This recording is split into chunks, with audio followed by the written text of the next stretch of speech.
Good afternoon, everybody. This is Dr. Scott Perlman with a quick little video here.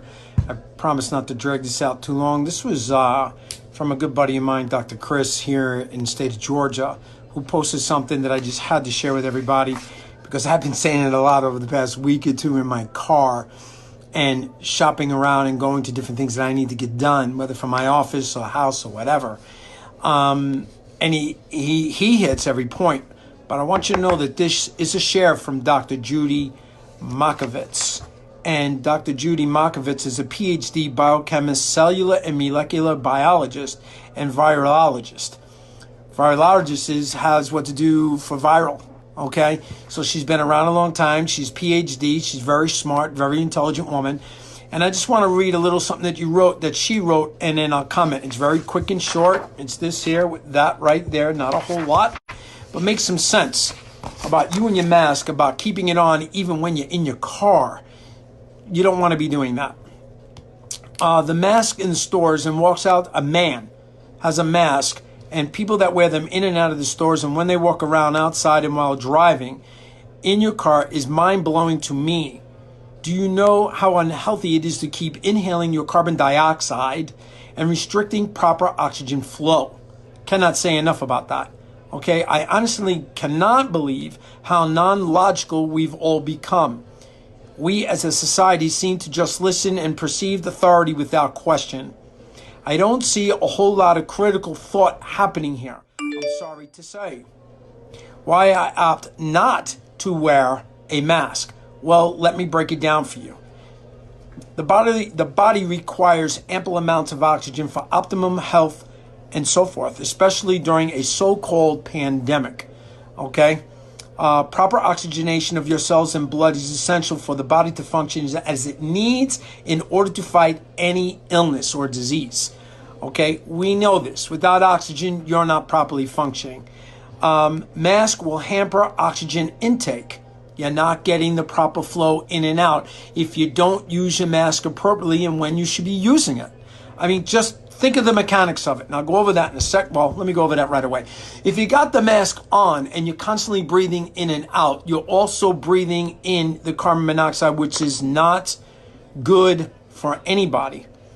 It's the carbon dioxide is bad when you're breathing out. To be breathing it back in for any long period of time, it is not good. Ask any doctor, any MD, they'll tell you that.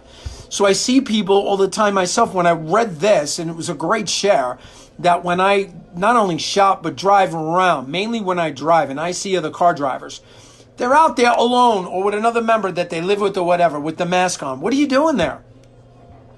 Take it off. When you're outside, get out and breathe the fresh air and get the natural vitamin D. But you need to get proper clean oxygen in to have good bodily function. You're going to make other problems where there isn't one.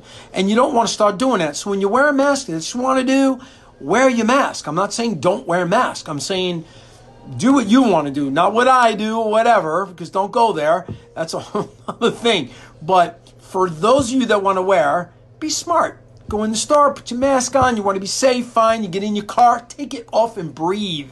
Stop breathing in that bad, carbon dioxide. It's not good, not good. Mask will hamper. I did that. Okay, so a blanket, it makes you feel better, blah, blah, blah. No, so unless you are working in a hospital setting, it is not necessary. But go ahead and hold on to your security blanket if it makes you feel better. I do not listen to government and that tries, and when they try, to instruct me on how to maintain health, nor do I trust their stats, which is I know are based on unconfirmed numbers. That's a great conversation right there. Because we're all starting to hear, and got nurses and other people starting to share about what they're doing in hospitals, which we know they're not truly busy with all this. But the bigger story with that is those that are coming down with some kind of sickness or can't breathe right or aren't feeling right, they're being told to mark it down on a death certificate as coronavirus. That should be illegal. That should be malpractice. If your family member has died from something like that you know is not to be true, you want to see the stats. Because remember, a lot of the people that died right away, they didn't have proper testing. Now there's better testing. That's a good thing because progress is great. Science works best like that. But what about those that were diagnosed earlier in the game? It's at a true diagnosis, when now we're finding out that it's a blood disorder. It's not a lung per se disorder. And they were giving people all this oxygen through these machines and suffocating them. They were pushing too much fluid to the lung and people were dying. This is written over and over out there. Okay, so now they're backing off. And when they back off, people respond and do well.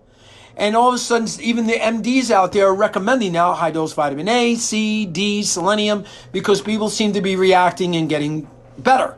You know, again, not claiming to cure or heal, but I'm repeating what they're regurgitating. Keep that in mind, read between the lines.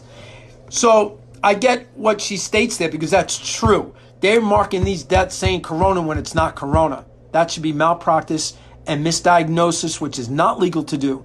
It is not. You want to be healthy, then make sure to apply all the aspects to your life. Stop smoking, change your diet, stop consuming alcohol, turn off your Wi-Fi and cell phone, especially when you go to bed at night, right?